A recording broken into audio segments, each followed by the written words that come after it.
अच्युतं केशवं रामनारायणं कृष्णदामोदरं वासुदेवं हरिं श्रीधरं माधवं गोपिकावल्लभं जानकीनायकं रामचन्द्रं भजे। पुरुषोत्तम भगवान को जय होस्, बाल मुकुंद भगवान को जय होस्। सबै प्यारा प्यारा पुरुषोत्तम भगवान श्रीहरिका भक्तहरूलाई जय श्री राधे, जय श्री कृष्ण, जय श्रीमन्नारायण।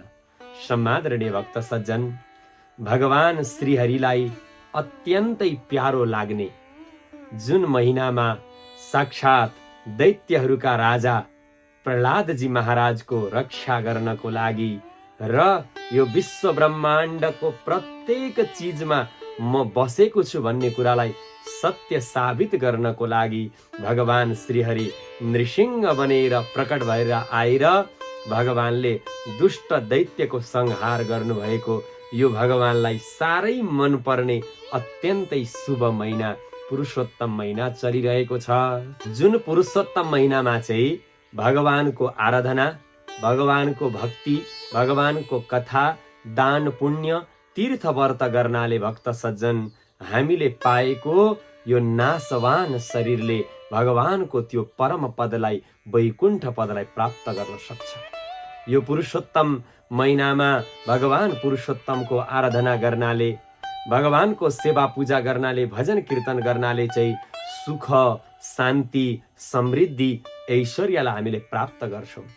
पञ्च पाण्डवहरू जसको चाहिँ सम्पत्ति दुष्टहरूले, आफ्ना शत्रुहरूले लुटेर लगिसकेका थिए, वन वन भौतारिनु पर्यो, अनेक दुःख भोग्नु पर्यो, कष्ट भोग्नु पर्यो। तब कष्ट र दुःखलाई भोगे पछाडि ती पञ्च पाण्डवहरूले भगवान पुरुषोत्तमको आराधना गरे, भगवानको गुणगान गाए, एकादशीको व्रत बसे, पुरुषोत्तम भगवानको यति धेरै सेवा गरे जुन सेवाको प्रभावले गर्दा उनीहरूले आफ्नो गइसकेको राज्यलाई प्राप्त गर्नुभयो। आफ्ना सबै शत्रुहरू मरेर गए, उहाँहरूले सुख, शान्ति, समृद्धिलाई प्राप्त गर्नुभयो। हो, यसरी हाम्रो जीवनमा सुख प्रदान गर्ने, शान्ति दिने, हामीलाई धर्म प्रदान गर्ने त्यस्तो दिव्य पुरुषोत्तम महिना चलिरहेको छ। र त्यस्तो दिव्य पुरुषोत्तम महिनामा हामी उनै पुरुषोत्तम दीन दयालु भगवान श्रीहरिको दिव्य कथालाई, पुरुषोत्तम महात्म्यको कथालाई श्रवण गर्दै गर्दै गर्दै भक्त सज्जन अघि बढिरहेका छौँ। त्यसै क्रममा हामीले 13औं अध्यायसम्मका कथाहरूलाई श्रवण गर्यौँ। अब हामी 14औं नम्बरको अध्यायको कथालाई श्रवण गर्नेछौँ। दिव्य कथामा प्रवेश गर्नुभन्दा पूर्व आउनुहोस् उनै वृन्दावन बिहारीलाल, गोपिनीहरूका प्राण वल्लभ, भक्तहरूका प्राणभन्दा पनि प्यारा उनै भगवान कृष्णचन्द्रको हामी सबैजना मिलेर ध्यान गरौँ। कृष्णाय वासुदेवाय हरये परमात्मने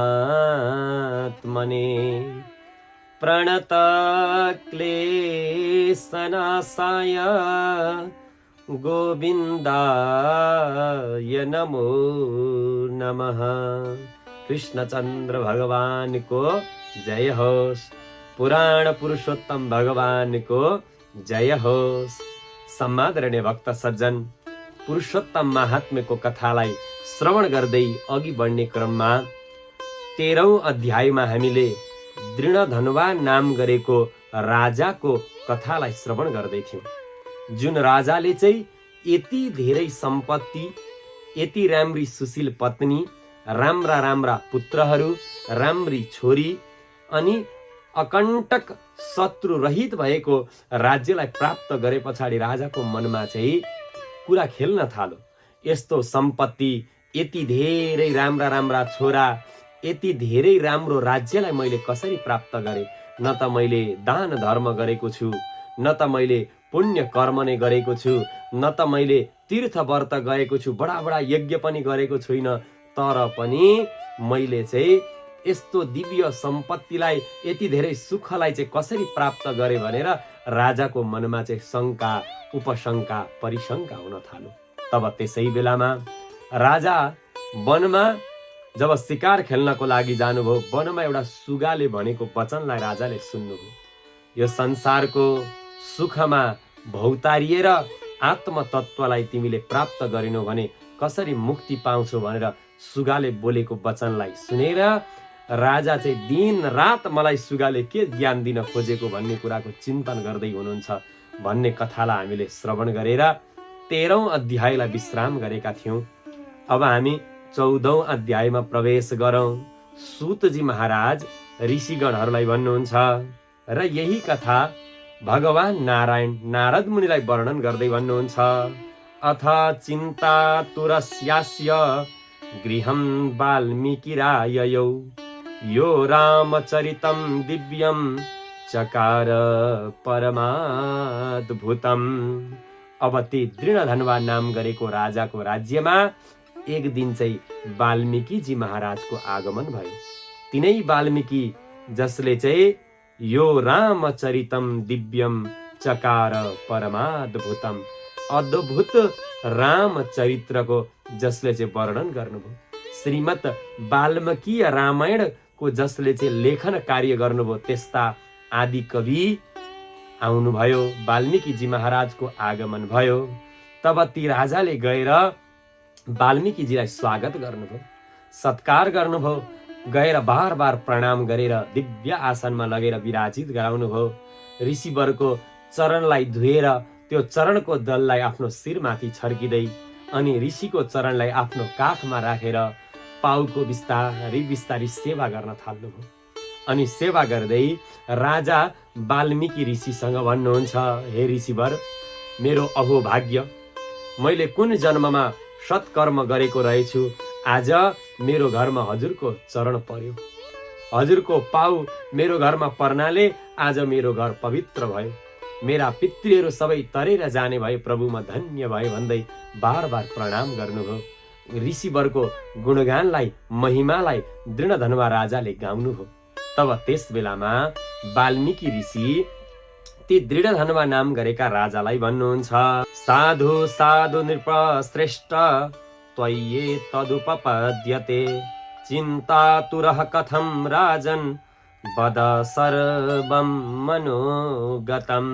साधु साधु, हे राजा, धेरै राम्रो धेरै राम्रो, तिमीले मेरो सेवा गर्यौ, सत्कार गर्यौ, म प्रसन्न छु। हे राजन, परन्तु तिमी चिन्तातुर चाहिँ किन छौ? चिन्तातुर कथं राजन, तिमीलाई के चिन्ता पर्यो? तिम्रो अनुहार हेर्दा लाग्दैछ तिमीलाई केही चिन्ता, केही पीड, केही कष्ट परेको छ जस्तो देखिन्छ।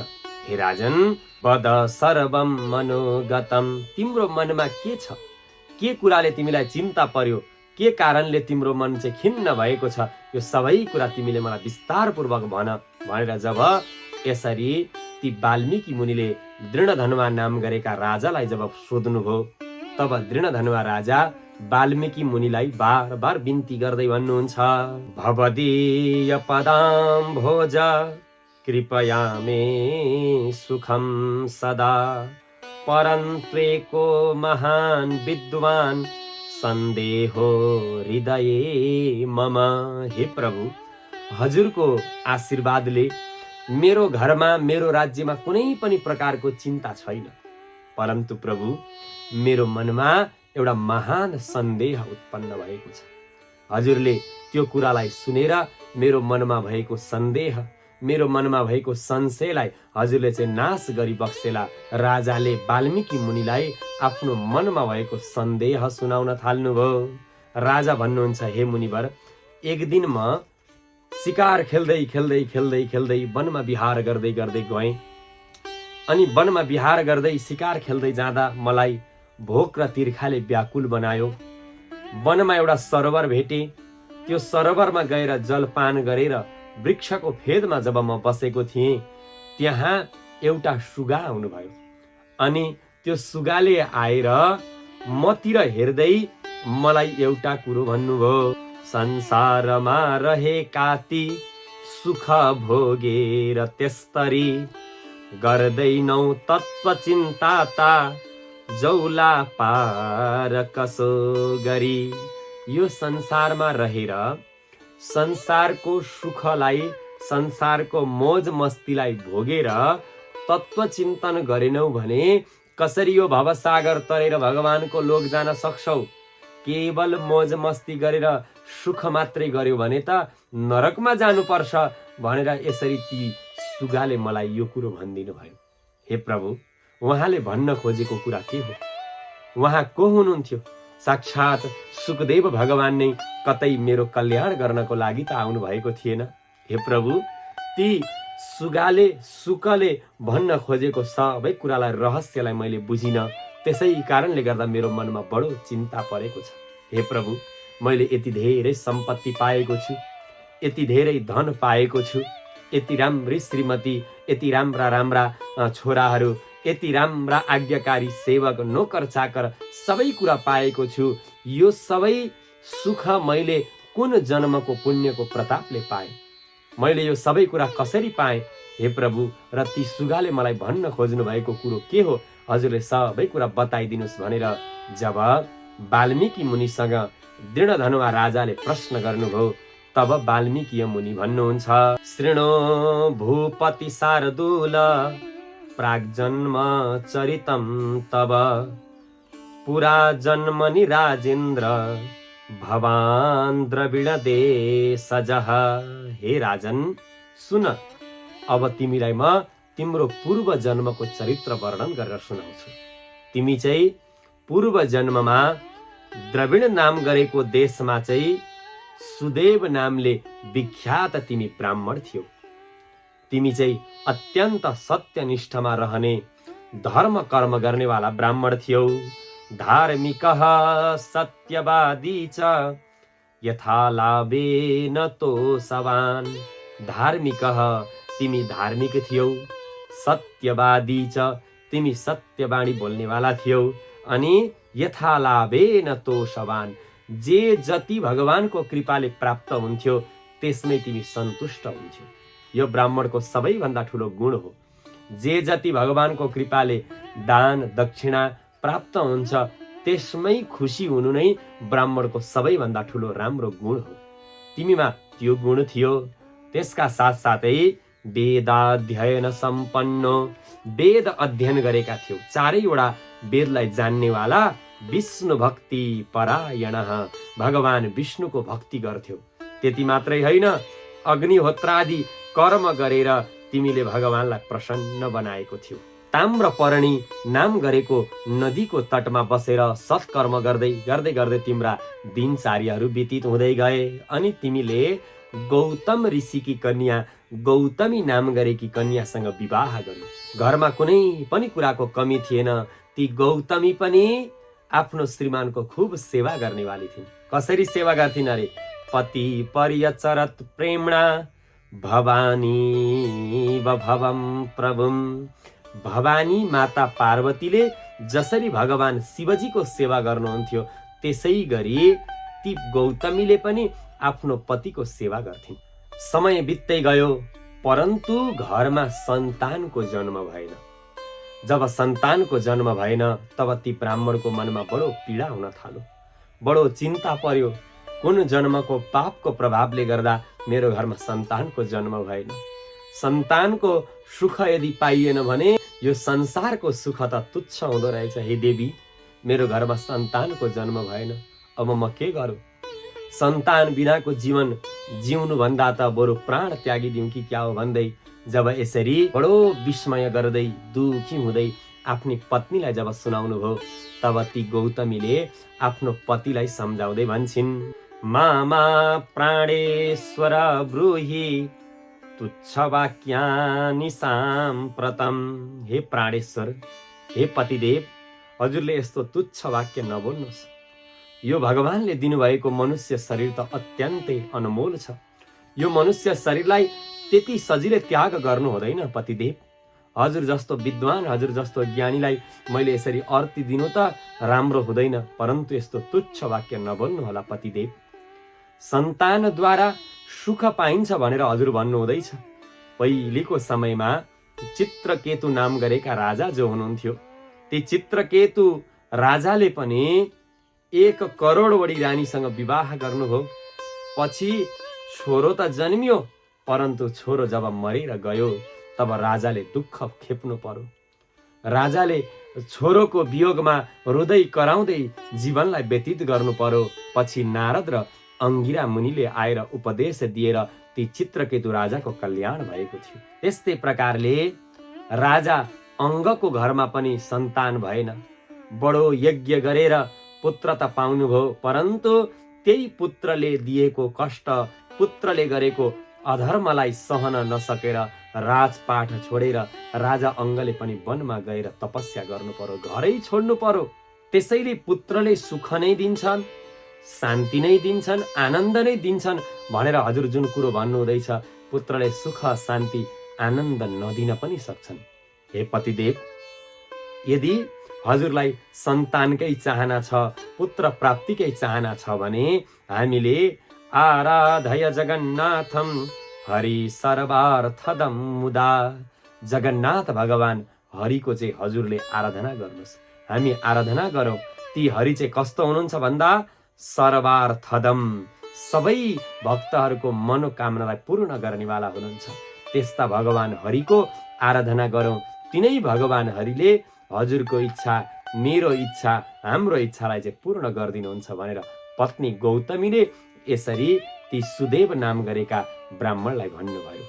तब आफ्नी पत्नीको वचनलाई सुनेर ती ब्राह्मण चाहिँ ताम्रपर्णी तटम गतः, ताम्रपर्णी नाम गरेको नदीको तटमा गएर स्नात्वाथ विरजे पुण्य चकार परमम तपः, स्नान गरेर अनि त्यहाँ बसेर ती ब्राह्मणले चाहिँ परमम तपः चकार, अत्यन्तै डरलाग्दो भयङ्कर तपस्या गर्नुभयो।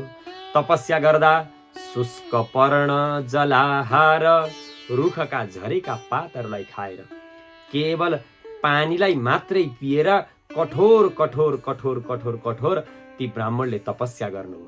तपस्या गर्दै गर्दै गर्दै जाँदा चत्वार यब्द सहस्राणी गतान्येवं तपोनिधे, 4000 वर्ष व्यतीत भयो। जब यसरी कठोर उहाँहरूले तपस्या गर्नुभयो तब त्यो तपस्याको प्रभावले इन्द्रादि देवताहरू पनि डराउन थाले। सबै सबै सबै आश्चर्यचकित भए, यी ब्राह्मणले कति कठोर तपस्या गरेका हुन् भन्न थाले। त्यसै बेलामा भक्तको उग्र तपस्यालाई देखेर भगवान श्रीहरि प्रसन्न हुनुभयो अनि गरुडमा आरूढ भएर ती ब्राह्मणलाई दर्शन दिन, ब्राह्मणलाई आशीर्वाद दिनको लागि भनेर भगवान श्रीहरि ती ब्राह्मणको सम्मुखमा भगवान प्रकट हुनुभयो। भक्तवत्सल भगवानको जय होस्, आनन्द कन्द भगवानको जय होस्। अब भगवान श्रीहरिले ती ब्राह्मणलाई कसरी आशीर्वाद दिनुहुन्छ, ती ब्राह्मणको जीवनमा अगाडि के हुन्छ भन्ने कथालाई चाहिँ अघिल्लो अध्यायमा वर्णन गरिएको छ, जुन कथालाई चाहिँ हामी अघिल्लो अध्यायमा श्रवण गर्छौँ भन्दै आजको यो 14औं अध्यायको कथालाई उनै भगवान श्रीहरिको श्री चरणमा अर्पण गर्दै यो कथालाई यही विश्राम। सबै भक्तहरूको जय होस्, शुभ होस्, मङ्गल होस्। भगवान पुरुषोत्तमको कृपा र आशीर्वादले सधैँभरि सुख शान्ति समृद्धि सबैको जीवनमा भइरहोस् भन्ने मङ्गलमय कामना गर्दै सबैजनालाई जय श्री राधे।